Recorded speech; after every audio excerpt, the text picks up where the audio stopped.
मैं आप तमाम का शुक्रगुजार हूँ कि आपने अपना कीमती वक्त निकालकर आज के इस जलसे में शिरकत की।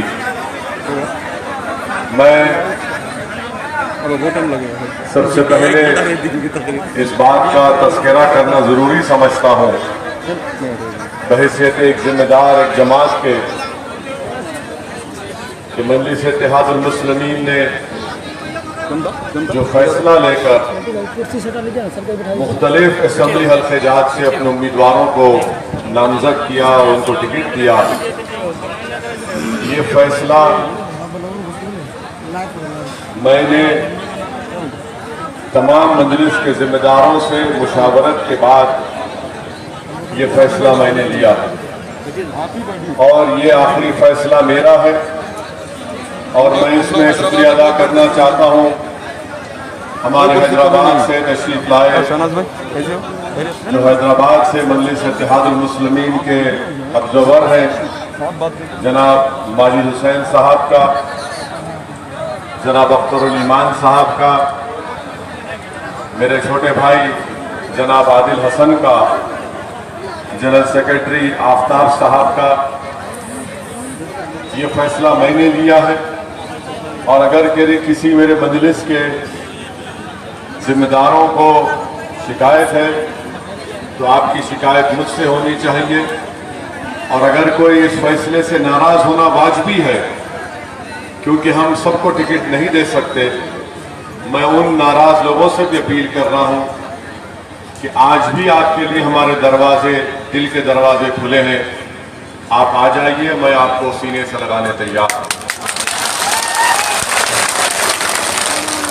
दूसरी अहम बात यह है कि आप जानते हैं कि मजलिस इत्तेहादुल मुस्लिमीन ने जनाब कुशवाहा साहब की पार्टी के साथ, बहुजन समाज पार्टी के साथ, देवेंद्र यादव साहब की पार्टी के साथ और जनाब राजभर साहब की पार्टी के साथ और दो सियासी पार्टियों के साथ हमने मिलकर एक ग्रैंड डेमोक्रेटिक सेकुलर फ्रंट बनाया है और सब ने ये तय किया कि इसके चीफ मिनिस्टर के उम्मीदवार मोहतरम उपेंद्र कुशवाहा साहब रहेंगे और उसके कन्वीनर देवेंद्र यादव साहब रहेंगे। तो मजलिस इत्तेहादुल मुस्लिमीन इस सेकुलर फ्रंट का एक हिस्सा है और पिछले 2 दिन से अल्हम्दुलिल्लाह मैं बहुजन समाज पार्टी और उपेंद्र कुशवाहा साहब के पार्टी के उम्मीदवारों के तायीद में एक इंतखाबी मुहिम चला रहा हूं पहले फेज के चुनाव के लिए। तीसरी अहम बात यह है कि ये सीमांचल का हिस्सा है और हमारी लड़ाई 5 साल पहले सीमांचल की इंसाफ की लड़ाई का हमने आगाज किया था और इंशाअल्लाह ताला अल्लाह सुब्हाना व तआला जब तक मुझे इस दुनिया में जिंदा रखेगा, जब तक मेरी जिंदगी वफा करते रहेगी, मैं सीमांचल जिंदाबाद के नारे लगाता रहूंगा, सीमांचल जिंदाबाद के नारे लगाता रहूंगा। हम ना सिर्फ नारा भी लगाएंगे सीमांचल जिंदाबाद का, बल्कि सीमांचल की इंसाफ की लड़ाई वो लड़ते रहेंगे। और हम आपसे वादा कर रहे हैं कि मैंने आज उपेंद्र कुशवाहा साहब से बात भी की और उनसे ये कहा कि आपने जो इलेक्शन मैनिफेस्टो जारी किया उसमें इस बात को भी शामिल कर लिया जाए कि भारत के संविधान की दफा 371 के तहत एक कमीशन बनना चाहिए ताकि सीमांचल की इंसाफ के लिए जिस तरह से हमारे मुल्क में मुख्तलिफ हिस्से, मिसाल के तौर पर सरजमीन दक्कन में, गुलबर्गा कर्नाटका में 371 के तहत एक कमीशन बनाया गया, उसमें सहूलत ये होती है कि उस इलाके को पैसे जो मिलते हैं वो इलाका तय करता है कि उस इलाके में कौन सा तरक्याती विकास का, डेवलपमेंट का काम करवाया जाए। तो कुशवाहा साहब ने मुझसे कहा कि ओवैसी साहब आप अमूर जा रहे हैं, आप इस बात का ऐलान कर दीजिए कि डेमोक्रेटिक सेक्युलर अलायंस फ्रंट इस बात के लिए राजी है कि इंशाअल्लाह ताला हम आर्टिकल 371 के तहत बिहार में सीमांचल को इस तरह का मौका देंगे इंशाअल्लाह ताला। चौथी बात यह है कि हमारे भाई शाहनवाज हमारे दरमियान में है। मैं यकीनन मेरे दिल से हमेशा दुआ निकलती, ये मैं कोई सियासी मकसद के लिए नहीं कह रहा हूं या आपके वोट बटोरने के लिए कह रहा हूं, बल्कि मैंने जनाब शाहनवाज साहब के वालिद मरहूम जनाब तस्लीमुद्दीन साहब रहमतुल्लाह अलैह को बहैसियत रुकने पार्लिमान बड़ी करीब से देखा है, बड़े करीब से देखा है। और मेरी सियासी जिंदगी मुख्तसर है। मैंने अपनी मुख्तसर की सियासी जिंदगी में ऐसे कायदीन को कम देखा जो अपने पार्टी के लोगों से कभी मरूब नहीं होते थे। मैंने तस्लीमुद्दीन साहब को लालू प्रसाद यादव से इस तरह बात करते देखा कि वो बराबरी की बात कर रहे थे, मरूब होकर, नजरों को नीचे रखकर या हाथ बांधकर नहीं, बल्कि बराबरी से बात कर रहे थे। मैंने तस्लीमुद्दीन साहब को जब मैं पार्लियामेंट में गया था 2004 में, उसके बाद मैंने देखा तो तस्लीम साहब ने कहा कि बेटा ऐसे ही इनसे बात करने से इनके दिमाग में बात बैठती है, वरना ये लोग हमें इज्जत नहीं करते। मुझे अफसोस है कि आरजेडी ने एक घर में आग लगा दी। आरजेडी को यह काम नहीं करना चाहिए था, कम से कम तस्लीमुद्दीन साहब के घराने से नहीं करना चाहिए था, जिसको सीमांचल में आज भी लोग सीमांचल के गांधी के नाम से जानते हैं। तो इस तरह का गैर वाजबी काम, गैर अखलाकी काम एक सिटिंग एमएलए को आपने उसका टिकट काट दिया, आपके पार्टी से कोई एमपी का इलेक्शन लड़ा, आवाम ने उसको वोट नहीं दिया, वो नाकाम हो गए। मगर मैं शाहनवाज साहब का दिल की गहराइयों से उनका खैर मुकद्दम करता हूं और उनसे भी अपील करूंगा कि आप तस्लीमुद्दीन साहब के मिजाज को जिंदा रखिए। आप तस्लीमुद्दीन साहब जैसा बात करते थे, बगैर किसी से डरे, बगैर किसी से मरूब हुए, आप उसी तरह मुझसे भी बात कर सकते हैं और आपको पूरा इख्तियार है और हक। और मैं हमारे शाहनवाज साहब से, जो मेरे छोटे भाई हैं, मैं उनको सिर्फ एक गुजारिश कर रहा हूं कि मैं भी एक बड़े सियासी लीडर का बेटा हूं और मुझे अंदाजा है कि कितनी बड़ी जिम्मेदारी होती है हम पर कि लोग हमेशा हमको एक खद्दावर शख्सियत से उनसे तकाबुल करके देखते हैं कि ये बाप के बराबर बन सकता है या नहीं बन सकता। मैं आपको एक वाकया बयान करना चाहता हूं कि 2008 में हमारे मरहूम वालिद का इंतकाल हुआ और उसके बाद सरजमीने तेलंगाना में एक इलाका है जहां से हमारे फारूक साहब आए आदिलाबाद से, यहां पर काम कर रहे अमूर में। ऐसा एक इलाका है, वहां पर एक फिरका परस्त तंजीम है, हिंदू वाहिनी के लोगों ने एक घर में 8 लोगों को बंद करके उनको जला दिया था और वो जिंदा जल गए, उनका इंतकाल हो गया, शहीद हो गए। तो रात में हमारे वहां पर म्युनिसिपैलिटी के चेयरमैन जनाब जाबिर साहब है, वो भी आएंगे। उन्होंने मुझे रात में इत्तला दी कि साहब ऐसा वाकया हुआ है और आपको आना है। तो मैं हैदराबाद से निकला और हैदराबाद से फारूक साहब बताएंगे कि भैंसा 250 किलोमीटर के फासले पर है।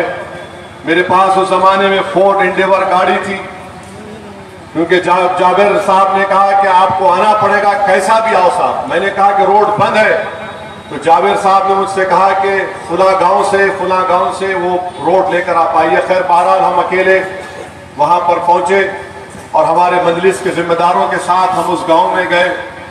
हमने घर के दरवाजों को खोला और उन लाशों को निकाला जो बहुत तकरीबन जल चुकी थी। बड़ा एहतजाज हुआ। वक्त होम मिनिस्टर की गाड़ी के सामने हम ठहर गए, पूरे जिम्मेदार ठहर गए। बहरहाल बहुत बड़ा एहतजाज हुआ। तो मैं रात में जब वापस आ रहा था निजामाबाद में पेट्रोल डीजल के लिए गाड़ी के लिए पेट्रोल स्टेशन पर रुका, तो फजर की नमाज पढ़ के हम आए। तो नमाज के मस्जिद के सामने से एक ज़ईफ शख्स चलते हुए आए और आकर मुझसे पूछा कि क्या तुम असदुद्दीन ओवैसी हो? मैंने कहा कि हाँ मेरा नाम असदुद्दीन अवैसी है। तो उन्होंने पूछा कहाँ से आ रहे तुम? मैंने कहा ये वाकया हुआ भैंसा में, जहाँ पर हिंदू वाहिनी के लोगों ने 8 एक घर के अफराद खानदान को जिंदा जला दिया।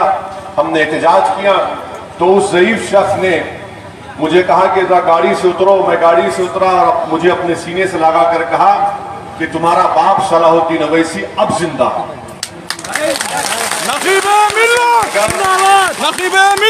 उन्होंने कहा कि अब तुम्हारा बाप जिंदा है, तुम्हारा बाप नहीं मरा। मैं समझा नहीं, बाप के खोने का गम हर औलाद को रहता है।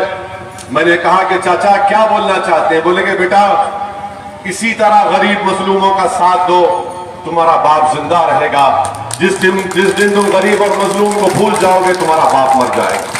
तो शाहनवाज साहब, आप गरीबों के लिए, मजलूमों के लिए लड़ते रहिए। सीमांचल के गरीबों के लिए तस्लीमुद्दीन साहब का नाम अल्लाह सुबह क़यामत तक जिंदा रखेगा। ये एक ज़ईफ शख्स ने मुझे सिखाया। मैं उनको कभी जिंदगी में मुलाकात भी नहीं किया, ना कभी उनको जानता हूं, मगर किसी से आपको हिदायत मिलती है, किसी से नसीहत मिलती है, आपको उसको कबूल करना चाहिए।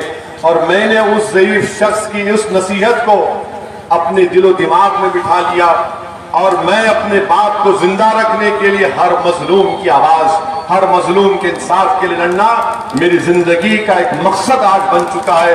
और अल्लाह मुझे जब तक जिंदा रखेगा मैं उस मकसद पर अमल करता रहूंगा। 5वीं बात यह है कि अख्तरुल ईमान साहब हमारे कैंडिडेट हैं। अख्तरुल ईमान साहब ने MP का इलेक्शन लड़ा। हम तमाम ने कोशिश की। मैं शुक्रिया अदा करता हूं हमारे मजलिस के तमाम जिम्मेदारों का और आप तमाम का जिन्होंने हमारे हक में, हमारे उम्मीदवार के हक में वोट दिया। उनको कामयाबी नहीं मिली। आज अख्तर भाई हमारे बिहार के सदर यहां से बहैसियत उम्मीदवार इलेक्शन लड़ रहे हैं। मैं आपसे सिर्फ एक ही अपील कर रहा हूं कि आज बिहार की विधानसभा में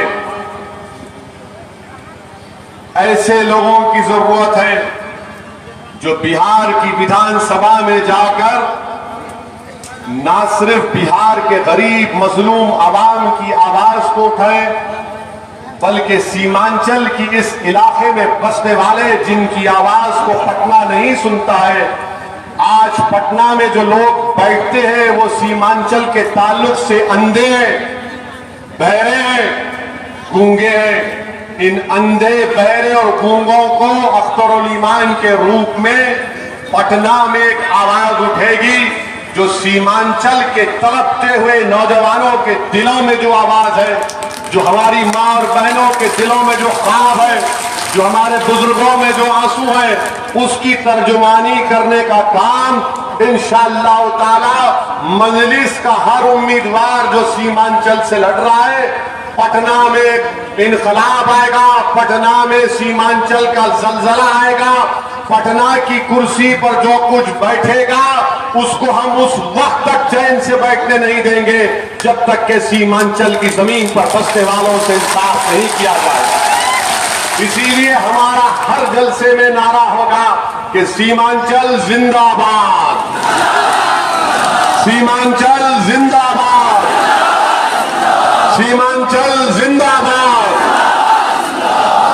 अब अहम बात, आज 7वीं बात यह है कि यहां से आरजेडी के जो उम्मीदवार हैं, 35 साल से वो सियासत में कई मर्तबा उनको आपने अपना विधायक, अपना MLA बनाया। कांग्रेस के भी है और आरजेडी के साथ भी है। अब आप बताइए कि इतनी बड़ी बाढ़ आई, पूरी धान की फसल बर्बाद हो गई। ये कैसा MLA है जो मुआवजा तक नहीं दिला सकता? कैसा MLA है ये? मुआवजा तक नहीं दिला सकते। तो जाहिर है कोई हमारा मुखालिफ उठकर बोलेगा ओवैसी तुमने क्या किया, हैदराबाद में पानी आया था। मैं हैदराबाद के घरों में जब पानी आया तो हमने अपने चीफ मिनिस्टर के घर पर जाकर रात के 11 बजे उनको उठाकर मुलाकात करके कहा कि चीफ मिनिस्टर साहब घर में पानी आया है, तमाम घर का सामान खराब हुआ है, तो हमारे चीफ मिनिस्टर ने कहा कि क्या करना चाहिए। मैंने कहा पैसा देना पड़ेगा।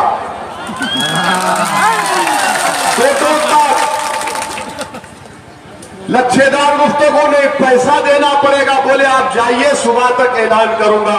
और सुबह में चीफ मिनिस्टर ने ऐलान किया कि एक एक घर जिसमें पानी आया उनको एक घर को 10,000 रुपये दिए जाएंगे।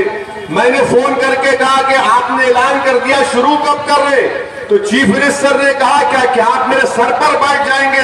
मैंने कहा नहीं सर, सर पर नहीं बैठेंगे, आपके सामने आकर कुर्सी डालकर बैठकर आपसे मुतालबा करेंगे। तो दूसरे दिन 24 घंटे में वो ऐलान पे अमल होना शुरू हो गया। और मेरी तकरीर अगर हैदराबाद तक भी जाएगी तो याकूतपुरा असेंबली हल्के में कल तक 2 करोड़ 20 लाख सिर्फ एक असेंबली हल्के में गवर्नमेंट के लोग, मंजलिस के एमएलए और कॉर्पोरेटर जाकर घर घर हर एक को दे रहे हैं। ये काम ये एमएलए नहीं कर सकता था, ये काम नहीं कर सकते थे, तो मुआवजा नहीं दिला सकते गवर्नमेंट से। फ्लड आया तो क्या, फ्लड आया तो क्या बर्बाद हो जाए? यकीनन फ्लड आता है, मगर हुकूमत, एमएलए, एमपी क्या कर रहा है? सब आराम से बैठे, क्योंकि सीमांचल में बसने वाले क्या इंसान नहीं है? क्या मूर बैसा में फ्लड आया तो क्या वहां पर उनकी तकलीफ को कोई नहीं देखा जाएगा? मेरे अजीज दोस्तों और बुजुर्गों, आपके पास एक बेहतरीन वक्त आ रहा है कि आप इसका सही फैसला लेकर अख्तरुल ईमान और मजलिस इत्तेहादुल मुस्लिमीन के हक में अपने वोट का इस्तेमाल करिए। हम आपसे वादा कर रहे हैं सीमांचल की आवाम से कि इंशाअल्लाह ताला हर एक आदमी तक सड़क होगी और बाढ़ से निजात होगी इंशाअल्लाह ताला। हर एक आदमी के लिए सड़क होगी और बाढ़ से निजात होगी। और जब अख्तर भाई जीत जाएंगे इंशाअल्लाह ताला आपके वोट और दुआओं से, जब शाहनवाज जीत जाएंगे, जब मजलिस का एमएलए जीत जाएगा, तो जब वो जीत कर आएंगे आपकी जबान से कुछ नहीं निकलेगा। आप सिर्फ बोलेंगे कि आपकी पार्टी का नारा था हर एक आदमी तक सड़क, बाढ़ से निजात, काम शुरू करो, और काम शुरू होगा इंशाअल्लाह। अब ये बात कांग्रेस और जेडीयू के या फिर आरजेडी के जलसों से नहीं बोलेंगे। लफ्ज सीमांचल बोलने से उनको पेट में दर्द होता है, बहुत दर्द होता है। अब तुम्हारा दर्द बढ़ेगा, क्योंकि जहां कहीं तुमको जेडीयू, कांग्रेस, आरजेडी, बीजेपी का दिखेगा, आप सिर्फ कुछ नहीं कहना, उनको देखते ही नारा मारना, सीमांचल, सीमांचल। बस इनको पैगाम मिल जाएगा कि अब हवा कुछ और है यहां पर। अब हवा का रुख बदल चुका है, अब इंसाफ मिलेगा, अब हम इंसाफ हासिल करेंगे।